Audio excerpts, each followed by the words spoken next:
আসসালামু আলাইকুম ওয়া রাহমাতুল্লাহ। প্রিয় দর্শক, এমন একটি দুরূদ শরীফের কথা বলবো, জীবনে একটিবার হলেও এই দুরূদ শরীফের আমলটি করবেন।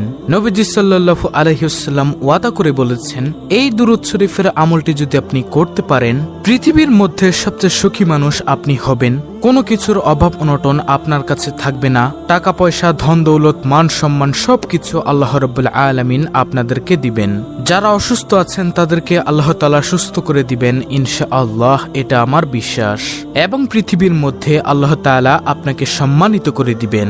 এবং এই পৃথিবী থেকে যখন আপনি চলে যাবেন, তখন কবরের মধ্যে যখন যাওয়ার পর নবীজি সাল্লাল্লাহু আলাইহি ওয়াসাল্লামকে দেখে জিজ্ঞাসা করা হবে যে এই ব্যক্তি কে, তখন নবীজিকে আপনি কবরের মধ্যে দেখে চিনতে পারবেন ইনশাআল্লাহ এই দুরূদ পাঠের আমলের মাধ্যমে।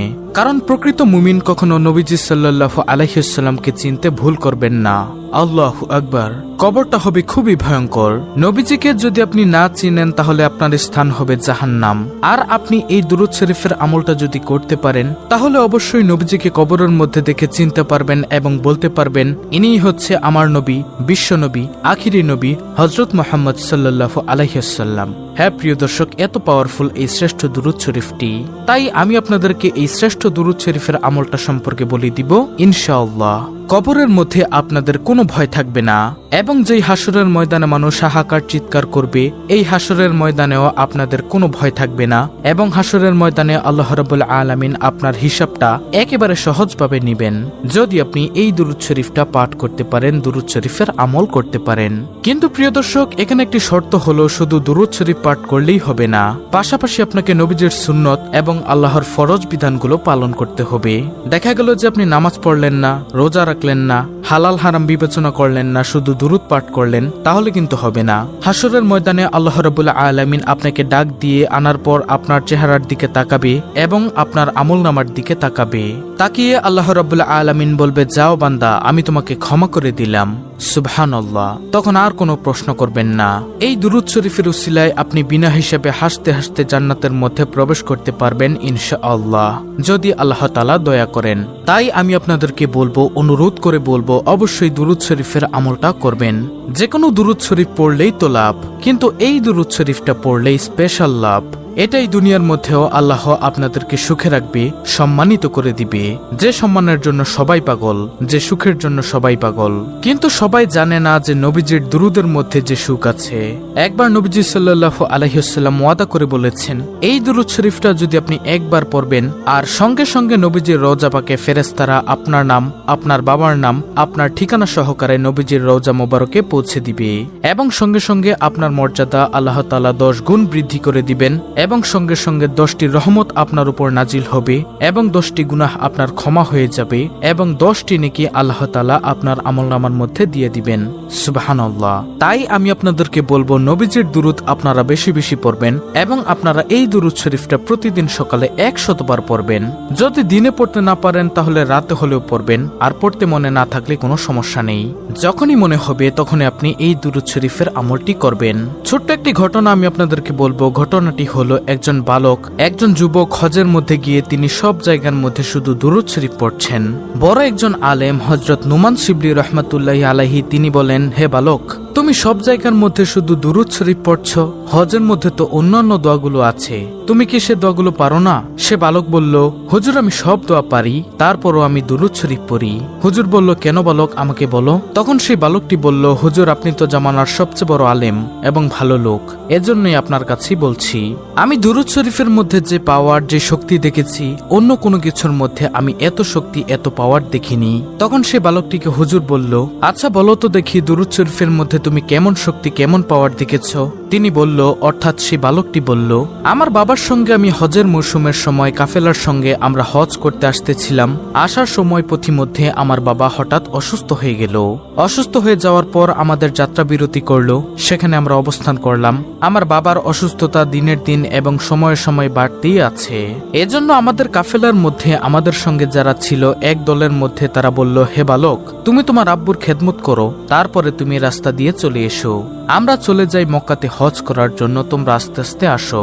তখন সেই বালক হুজুরকে বলল, আমাদের কাফেলার লোকগণ সবগুলো চলে গেল এবং আমি আমার আব্বুর খেদমত করছিলাম, কিন্তু হঠাৎ করে আমার আব্বুর অসুস্থতা আরো বেড়ে যায় এবং হঠাৎ করে দুনিয়া থেকে বিদায় নিয়ে চলে যায়, মারা যায়।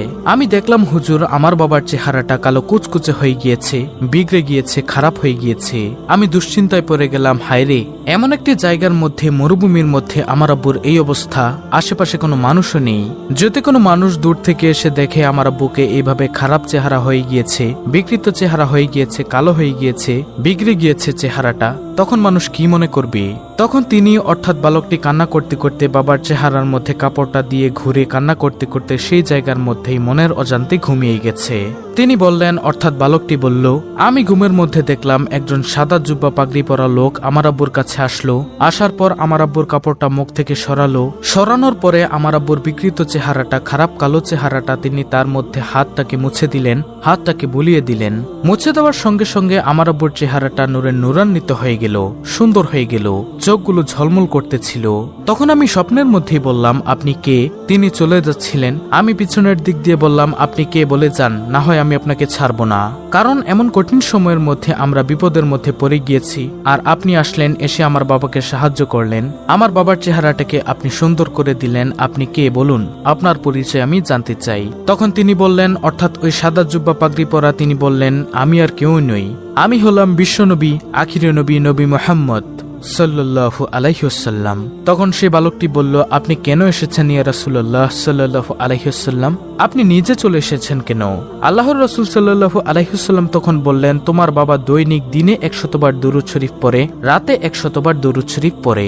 আজকের দিনেরটা আমি পেয়েছি, কিন্তু রাতেরটা পাই না। ফেরেশতাকে জিজ্ঞাসা করলাম, ফেরেশতা তখন বলল, আপনার সেই আশেক, আপনার ভক্ত যে দুরূদ শরীফ পাঠ করে, আপনার উম্মত, সে তো খুব বিপদের মধ্যে আছে, দুনিয়ার মধ্যে তেমন ভালো আমল করেনি, এজন্য চেহারাটা পাল্টে গিয়েছে, বিগড়ে গিয়েছিল, এজন্য রাতের দুরূদটা সে পাঠাতে পারে নাই। এটা নবীজি সাল্লাল্লাহু আলাইহি ওয়াসাল্লামকে ফেরেশতা বলেছেন। তখন নবীজি বলেন, এজন্য আপনার আব্বু বিপদের মধ্যে পড়ে গিয়েছে, আমলে তেমন ভালো ছিল না, তারপরও দুরূদ শরীফ পড়তে কখনো ভুলেনি। তার জন্য আমি রওজা থেকে চলে এসেছি, আমার প্রিয়কে, আমার আশেককে উপকার করার জন্য, সাহায্য সহযোগিতা করার জন্য। তারপরে আল্লাহর রাসূল সাল্লাল্লাহু আলাইহি ওয়াসাল্লাম চলে গেলেন। তো এগুলো সেই যুবকটি স্বপ্নের মধ্যে দেখেছিল।